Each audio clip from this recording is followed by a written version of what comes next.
So the first on the agenda is apologies for absence. Catherine. Councillor Julie Hutchinson, Chair. Okay. Okay, any declarations of interest around the table? Okay, that's right. No? I take it there's no... Okay, thanks very much. Item number 3 is the minutes of the previous meetings. So the first one we do need a decision on, and that's the approval... Excuse me, can we have... Yeah, Excuse me, we do need some quiet. Yeah, it's being recorded. Okay, so the minutes of the previous meeting is the town meeting that was held on the town council meeting held on the 9th of December. So first, for accuracy, has anyone got any issues with the accuracy and the content?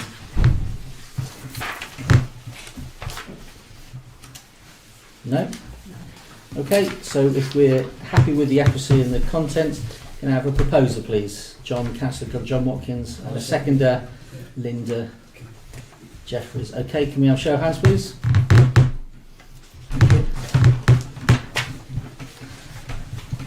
The next items, which is the Planning Committee held on the 4th of December, the Business and Community Committee held on the 5th of December, Builders and Maintenance held on the 10th of December, Policy and Resources held on the 18th of December, Planning Committee held on the 18th of December, Environment and Transport held on the 6th of January, and Policy Resources held on the 16th of January. That is all for information only, unless there are any comments from councillors. Okay, thank you very much. Next item is the Town Clerk's report. Catherine. Okay, so only 2 items on this report today, mostly because the newsletter that was published in January 2025, which is available both in digital format on the website and in hard copy, contains updates of recent events and possible future plans, and an update on the community orchard that the first trees were planted on Saturday the 1st of February. Can I just ask the clerk where the hard copies are, all places that we have distributed to, please? Yes, so we have some here, and we've distributed to places like the Really Useful Thursdays and to some of the other community groups as well around the town. So there should be some in some of the churches as well, and we'll be doing some more deliveries to Baby Box Pantry and places like Better Days Cafe as well. And did we put any in the local post office? We talked about it. We need to do that. We haven't done that as yet. Doctor's surgery. And the doctor's surgery. Yeah, so we still got some more to still get got out. some more deliveries to do. Okay, thank you. Yeah. The library. And the The library. library, yeah. Any other questions for the Town Clerk? No? Thank you very much. Okay, Catherine, the finance report. I'm happy to take any questions. The budget monitor and variances are there. Mostly it's things that we've talked about before in terms of the variances, and obviously we've had a few bills come in which have come in bulk from the Isle of Wight Council, quite large ones for Ventnor Library and grounds maintenance, which have added to those costs. I'm happy to take any questions. Any questions for the Town Clerk around the table? Councillor Bond. It's not a question, but I think people who are financially minded who wish to study this report will see the scale of the problem that councils have been facing, and it is a difficult situation we are in. The council has been overspending year on year for some time, and you can see, looking at this schedule on the second page, if you look at the variance year in the red column, you can see that we're overspent on a considerable number of the items. 5 or 6 years ago, the council had 6 figures, balances or savings or reserves, whatever you want to call them, of 6 figures. Beginning of last year, we had about 60-something thousand. The beginning of this year, we had about 40-something thousand. And on these base of these figures, it looks that this year we'll have 20-something thousands in reserves, and clearly that can't continue. And if another year like this, and we will be bankrupt, and that's not a happy situation to be in. It's our job as councillors to support the council when it's doing the right things, but to challenge it when it's not managing itself well. And I've certainly not been reticent in doing that when it's necessary. And it's a simple fact that as councillors we need to bring the budget into balance this year. In fact, we need to do more than bring it into balance. We need to start restoring the reserves that we've spent away in the last 4 or 5 years. It's a legal requirement that we have reserves. It's a legal requirement that we have some financial protection against problems that come along. And as councillors, we are, all of us have to face that issue. We can't just keep spending money we haven't got. That's why we're in the position that we've discussed earlier. And whatever decisions we make, this coming year, we do have to manage the council in such a way that we don't continue this overspending in the past. Now, in the last 2 years, working with Councillor Cooper, we have made significant changes to the way this council has worked. We've introduced a completely new way of taking decisions with the committee system that replaced the old way of deciding everything in private meetings. We've introduced new rules and regulations concerning how we spend money, how we manage budgets, how we deal with contractors, how we let contracts. We have all the building blocks in place now to be a professionally managed council, which in all honesty we haven't had in the past. Despite what the council likes to tell you, Ventnor Town Council in the past has not been well run. And Councillor Cooper and myself and many people around this table have spent a large part of the last 2 years putting in place the things we should have had years ago to make sure the council is run properly and effectively. And the last job, if you like, that we have to do is bring this budget back into balance. I'm not going to preempt what we're going to discuss later on, but one way or another we do need to stop. We can't keep spending 20,000 every year that we haven't got, and that's the bottom line. Sorry, Councillor, can I just... That's all totally appreciated. I think the frustration is that tonight's the night that the decision's going to be made over the beach safety, rather reaching out to the community and saying, we want to keep this service, how are we going to do it? And from there we can work. We can say, right, let's start fundraising, let's start building a picture, let's start generating interest and showing why we should be keeping this valuable service, not say that's it, we're going to cut it. I don't know, and also I don't know the assets that the town council completely has, but are we using our assets in the right way? That's a fair question. Public toilets. Just to finish off, that's a fair question. And during the coming year, whatever happens tonight in regards to the budget and beach safety, I think as councillors we have to look for economies in our overheads. We have to make sure we get them. We've got a lot of work to do as councillors, and I'm certainly committed to doing that work in the year ahead. So we're not ignoring those things.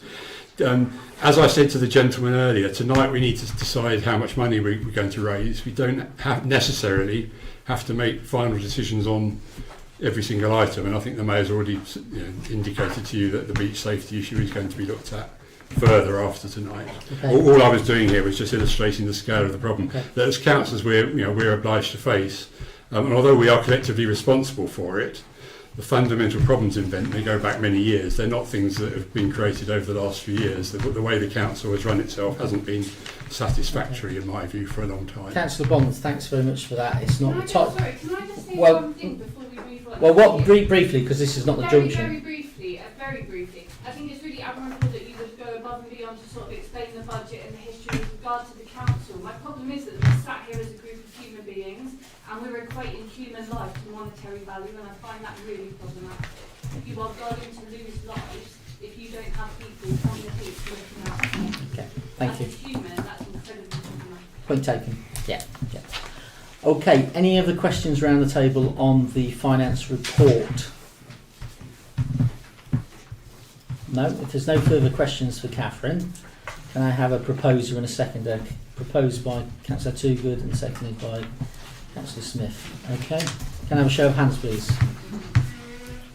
Thank you.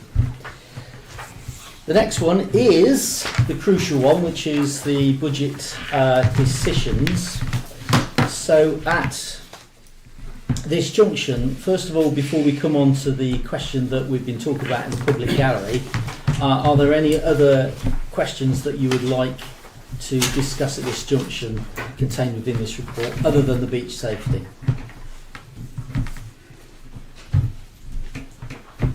Yes, Chair. Yeah. Just considering the toddler group, Mm. There's an email that went out today saying that the Thursday intake of it had actually risen since we were given the last information. I wondered if there's any take on that, whereas we could keep that provision at all. Okay, Town Clerk Catherine, can you? Yes, so we have had, as Councillor Mark Jeffries pointed out today, a letter from the playgroup coordinator and volunteers there to say that the Thursday service has increased over the last few weeks and looks like it potentially could continue to increase. There are other families indicating that they wish to use that provision on a Thursday. So there has been a question from the playgroup coordinator and volunteers as to whether that could be retained. Okay, so can I ask the question, has the increase in uptake of provision, does that cover the costs that we are suggesting here is reducing the sessions? Does it cover it or not? Do we know? So it's something that was previously provided under grant. It's now being provided by us since the grant has expired.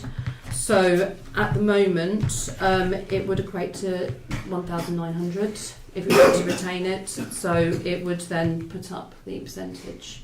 But it is a free service. We don't charge for that service at all on either session. So it is not something that provides income. Okay.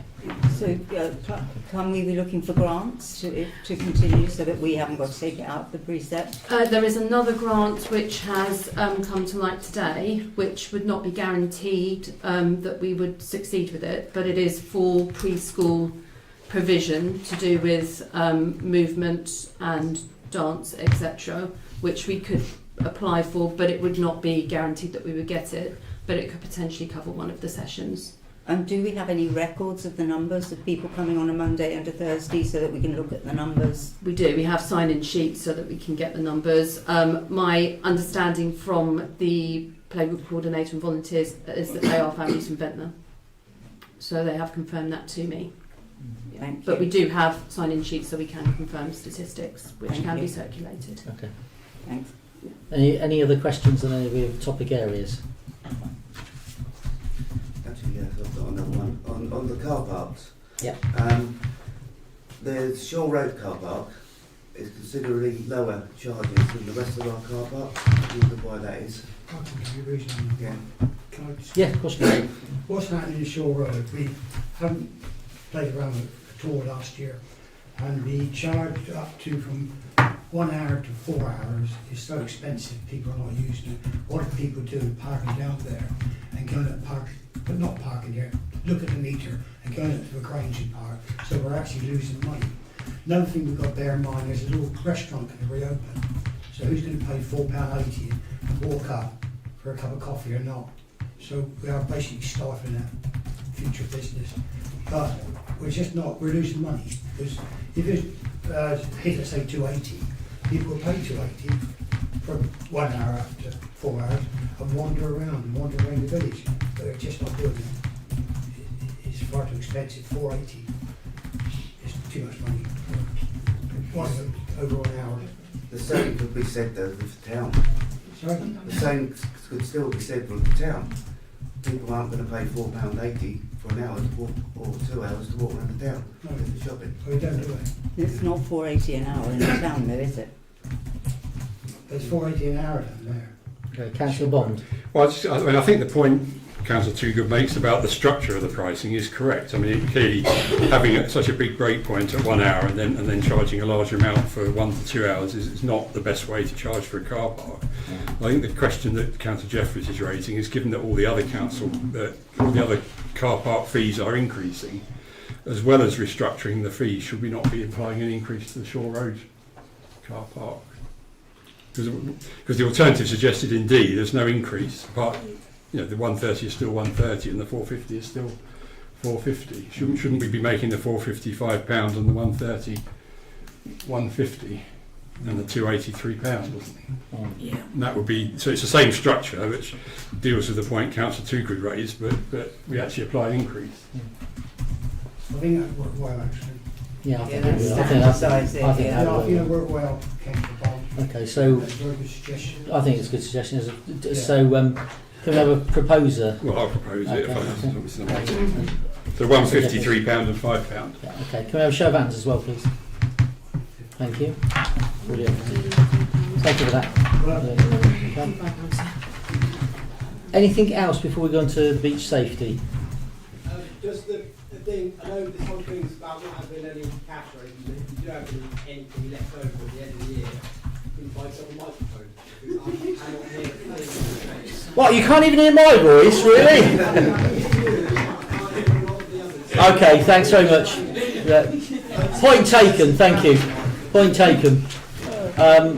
Right, so if there's no other questions on the budget decisions, shall we now discuss the beach safety? Now, obviously, we've all heard impassioned speeches and presentations from the public gallery. So, you know, I'll just remind people to keep that in mind. But before we do that, could I ask the town clerk just to pad out some details about the development that occurred today with...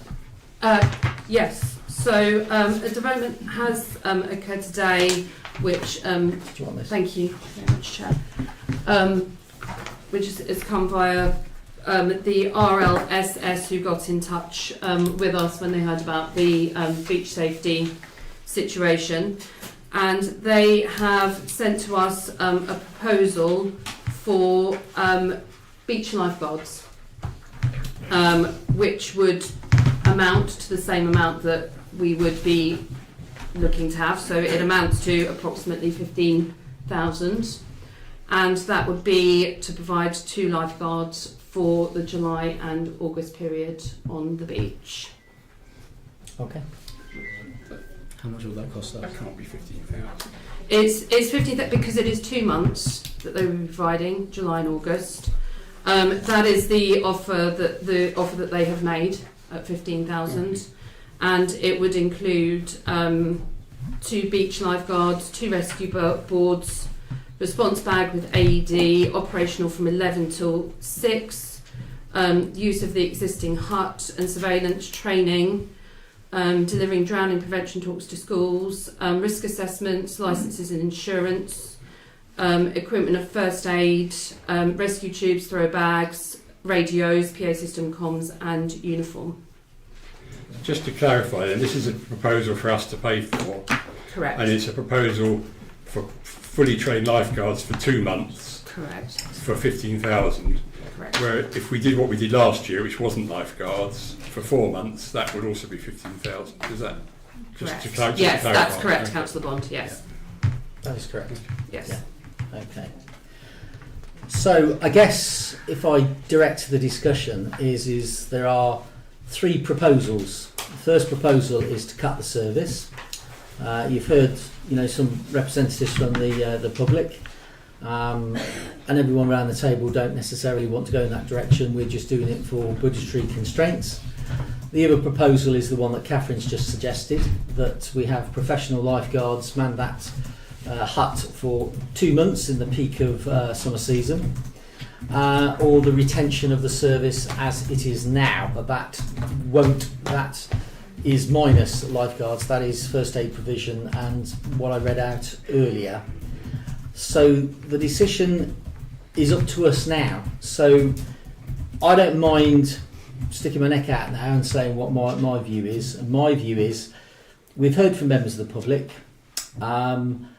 I think we should respond to those members of the public, but I think we should go out to extensive consultation, which is Councillor Steph Toogood has suggested next week, as quick as that, so that we can get a bigger view of what the town actually thinks about that provision, and that we keep that provision, but that will mean an increase in the precept.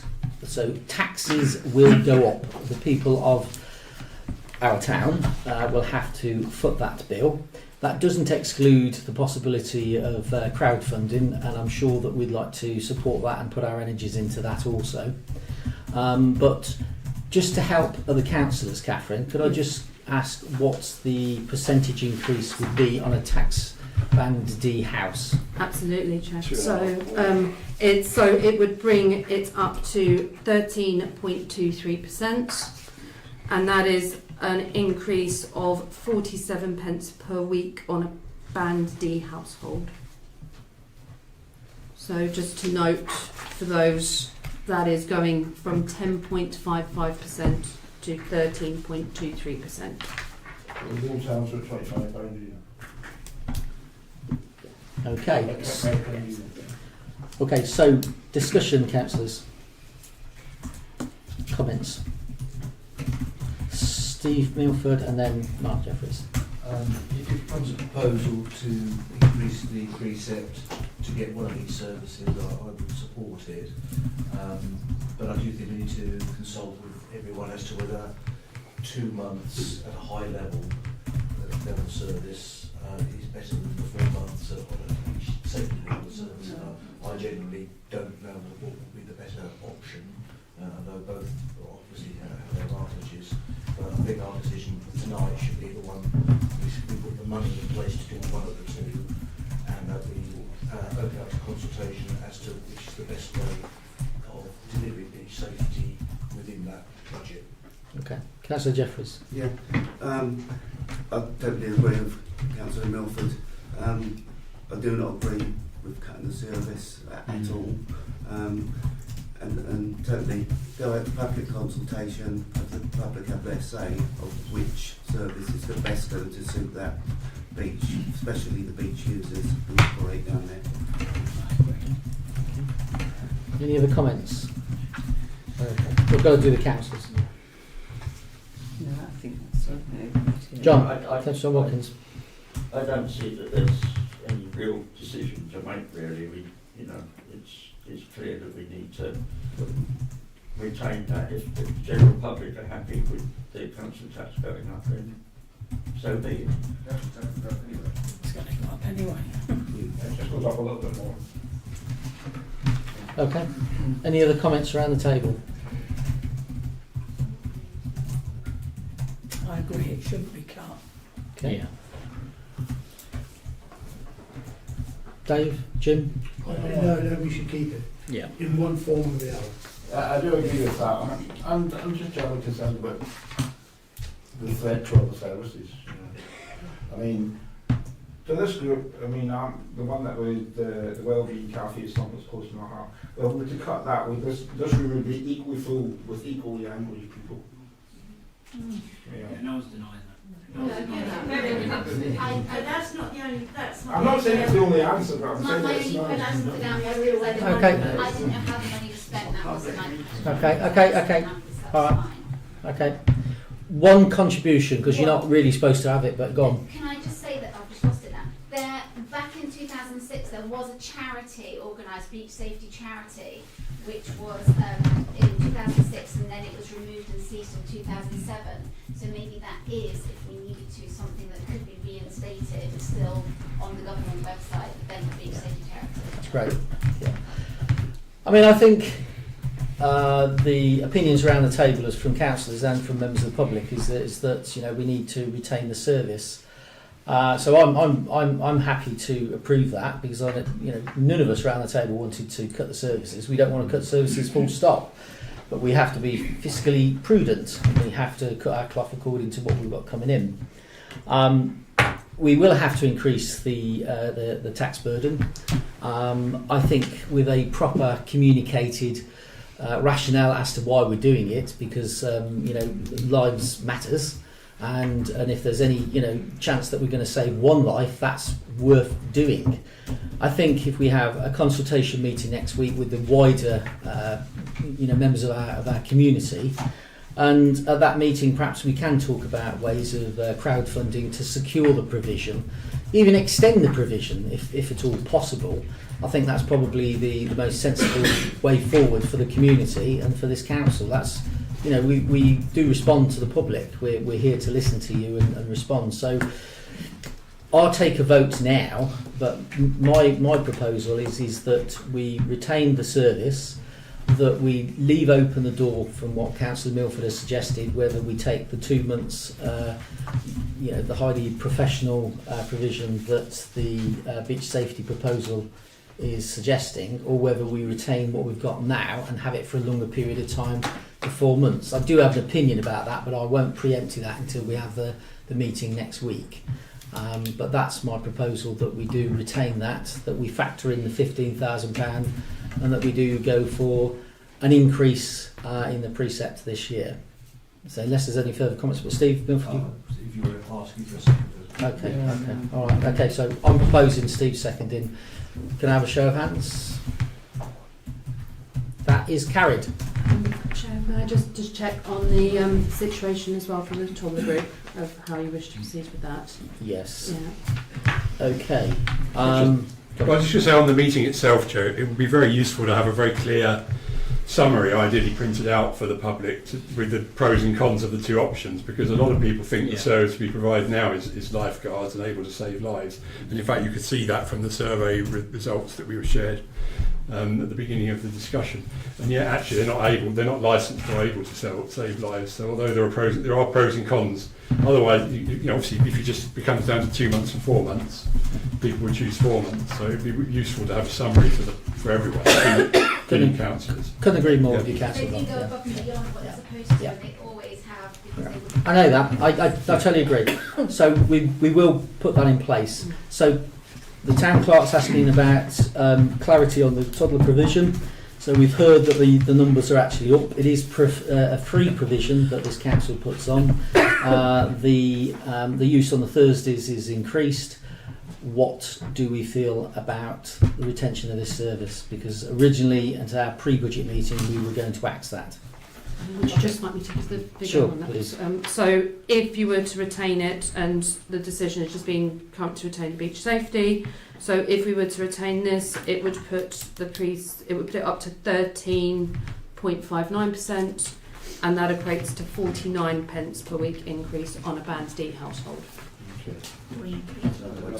2p, yeah, I think we can Yeah. afford that. Are you, councillor?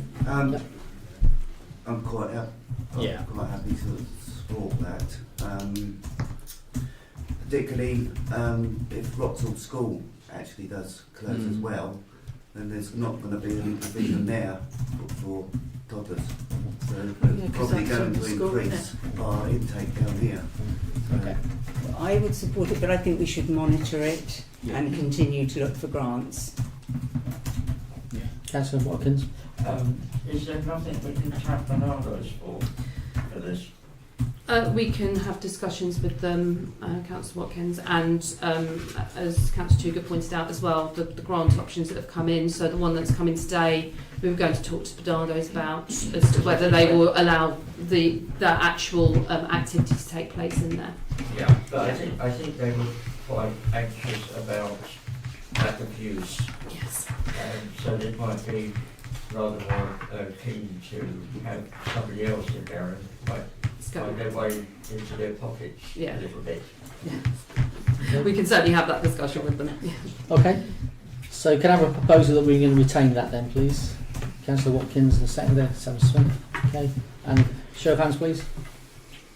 Okay. Show of hands. Okay, Catherine, you happy with that? Thank you very much, Jay. Okay, the next item is budget 2025-26. So questions first, and obviously to factor in the discussion that we've just had.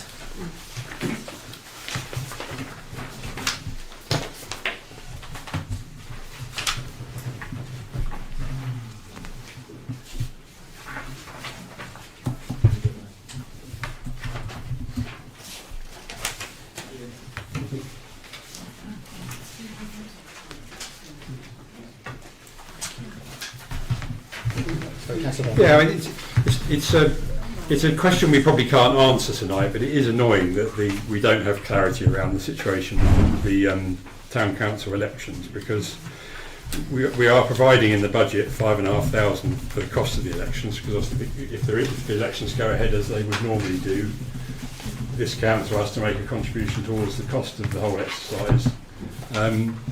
But I can't find a situation where parish and town council elections haven't been put back at when in those circumstances when either county, unitary or district elections are being put back. And given that the government is very clearly intending to put the county elections back, it is frustrating that we have to budget for something that may not happen. And I know we're waiting for a view. I don't know whether the county council is any the wiser. The only thing I've heard so far is that today that the electoral services officer has informed all polling stations that they are to retain the bookings they have made in case. Yeah, Obviously, we don't have elections this year. We're going to have to budget for the next year, so it might be prudent just to roll that ahead. Well, what we could do is we could budget for half this year and half next year. That would be the sensible way of dealing with it, and that would save us a couple of thousand on the council tax. And although I understand that they've held on to the polling stations, I mean that's simple prudence, because the guy would look an idiot if they've all been rented for something else and the elections happen. But, I'm really saying that you hope that if they knew anything that would they obviously don't know anything because they've pointed out to polling stations. That's all. has someone pointed out? The question is, has someone pointed out to the government that we have parish and town council elections next year, because Portsmouth and Southampton and Hampshire that don't, but we do, and that in the past, Aylesbury I think was the last example I could find from 3 years back when the Conservatives postponed the elections. All of the elections were postponed together, and that's always been the case in the past, that all of the elections have been postponed together. The issue is whether someone in Isle of Wight Council has flagged to the national government that we have not just county elections but first-tier elections. I'm aware of it being in a letter from Joe Robertson to the Deputy Prime Minister. Sorry, actually not to Jim Martin, who is the Minister for Evolution, but there hasn't been an answer as of yet. Okay. Well, we just have to live with that. It's as simple as that. Hopefully we are expecting a paper potentially this week that should answer that question, but we will promise that last week. I understand what Councillor Bond's saying, but I would be reluctant to reduce that budget. Yeah. No, we can't. I mean, if the elections happen, we need to budget for them. Yeah. And if they don't happen, the money just rolls on to the next year. Absolutely. Yeah. It's not lost. It's not lost. Yeah. Yeah. It's not lost. Yeah. If we don't Found the money. Chair, if we don't use that budget money, the election money, can we put some towards essential repairs to this building? Because we have a lot to do. Well, Just some of them we could. we will discuss that. Yeah. The Okay. elections will happen. Yeah, they'll have to. Any other questions on this paper? Would you like me to give you the revised figure, Please. Chair? Yeah. Please. So the revised figure, taking into account the decisions made on the decisions report, we would be looking at a preset budget requirement of 599,033, which equates to the 13.59%. As I said before, the 49 pence per week increase on a Band D household. So they are the new figures taken into the accounts, the decisions made on the last paper. Okay. Thank you, Catherine. That's useful. Any questions? If not, can I have a proposer? So proposed by Councillor Toogood, seconded by Mark Jeffries. Okay. And a show of hands, please. Okay. Okay, the next item is appointment of an internal auditor. Do you want to speak to this, Catherine? Please, thank you, Chair. So every year we are required to appoint an internal auditor. For this year, the suggestion would be appointing Mrs. Maxine Waugh. She was the internal and interim auditor for the financial year 2024-25, formerly a parish clerk and county officer for the Isle of Wight Association of Local Councils. So she's therefore familiar with town and parish council requirements on finance. And she carried out the internal and interim audits in 2024 and 25 with both competency and independence. Now, the external audit that we're required to do every year asks that the councillors take into account the competency and independence of the potential internal auditor. So that is just something that I'm flagging because it's something that last year we were told by external audit we had not done sufficiently. So that's just something we will need to make sure we do in any resolution we make today. Okay, I'm aware of this person. She's very professional, very good. Okay, Steve, Councillor. Yeah, I'd just like to formally propose that we do appoint her, but we ought to just get a ballpark figure of what the fee should be? Yes, I mean the fee last year was about 750, so I think I would need to get a quote from her, but we can't get that until we really are prepared to appoint her. But the fees are reasonable for Maxine, and she also gave us a reasonable amount on the interim audit as well. Reasonable in market forces. Yes, absolutely. Considering that she did a absolutely thorough job on the interim audit and went into the governance structures and the website, and we have made improvements to the website as a result. And it's a legal requirement, so. Yeah. Okay. Any questions? No? Can I have a proposer? Councillor Watkins, seconded by Councillor Linda Jeffries. Okay, item number 9 is free parking, 25th of May, 5th and 6th of July. So obviously we should be all aware of this. So any questions at all? What hours are we considering? We would be considering 10 till 6, Councillor Toogood, which would allow for a long period within the town, especially on Saturday the 5th of July. And for the 6th of July, it would then allow for the hours of the Ventnor Summer Festival going up to and from the park, and proposing exactly the same for the 25th of May so that they can have a decent time as well. And could we give the traffic warden the day off on Sunday? we can certainly. I mean, the one thing to be said that we have done in the past, which we haven't done as yet, but can be a further discussion, is we haven't approached Isle of Wight Council to ask if they would match, which we did do when Leeson Road was shut prior to my time, and they did not wish to match. They can only say no. Our free parking. They can only say no, and should the councillors wish, I would be happy to make a representation to the Isle of Wight Council to ask if they would match. Well, I'd our like to offer. propose that we ask the Isle of Wight Council. Yeah. Yeah. So everybody. Yeah. Well, that's a valid proposal. Have we got a seconder to what Steph's saying? Okay, that's Councillor Mark Jeffries. Show of hands, please. Thanks. Okay. So on the actual paper itself, we know why we're doing this provision. This provision is to aid local businesses to increase our footfall in the town and to boost our local economy. That's why we're doing it. It's always a balance of saving money, making money, generating money, and supporting the town. So, can I have a proposer for this paper? Councillor Sam Smith and a seconder, Dave Logan. Okay, show of hands, please. It's unanimous.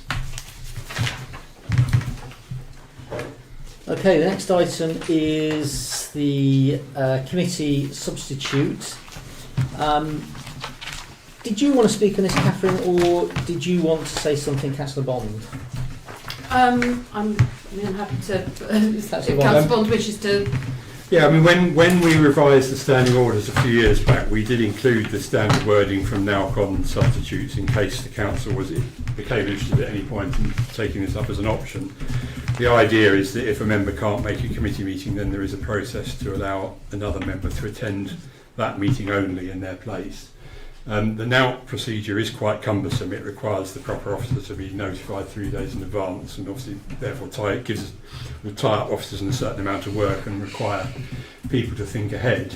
It is possible, as this report sets out, to do it in a much easier way, where the decision to substitute is made at the beginning of a committee meeting. So somebody turns up and provided they've been authorised by the person who's absent, the committee just agrees for that person to take the chair, take a chair for that meeting.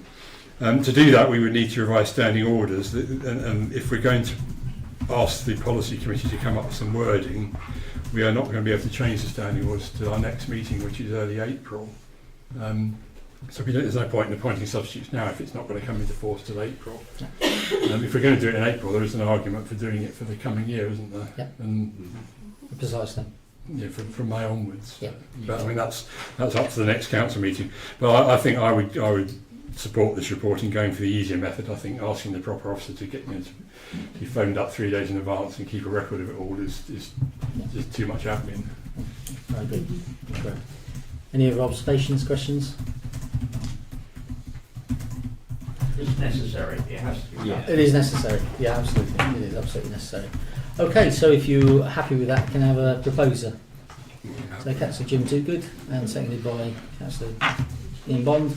Show of hands, please. Thank you very much. Thank you.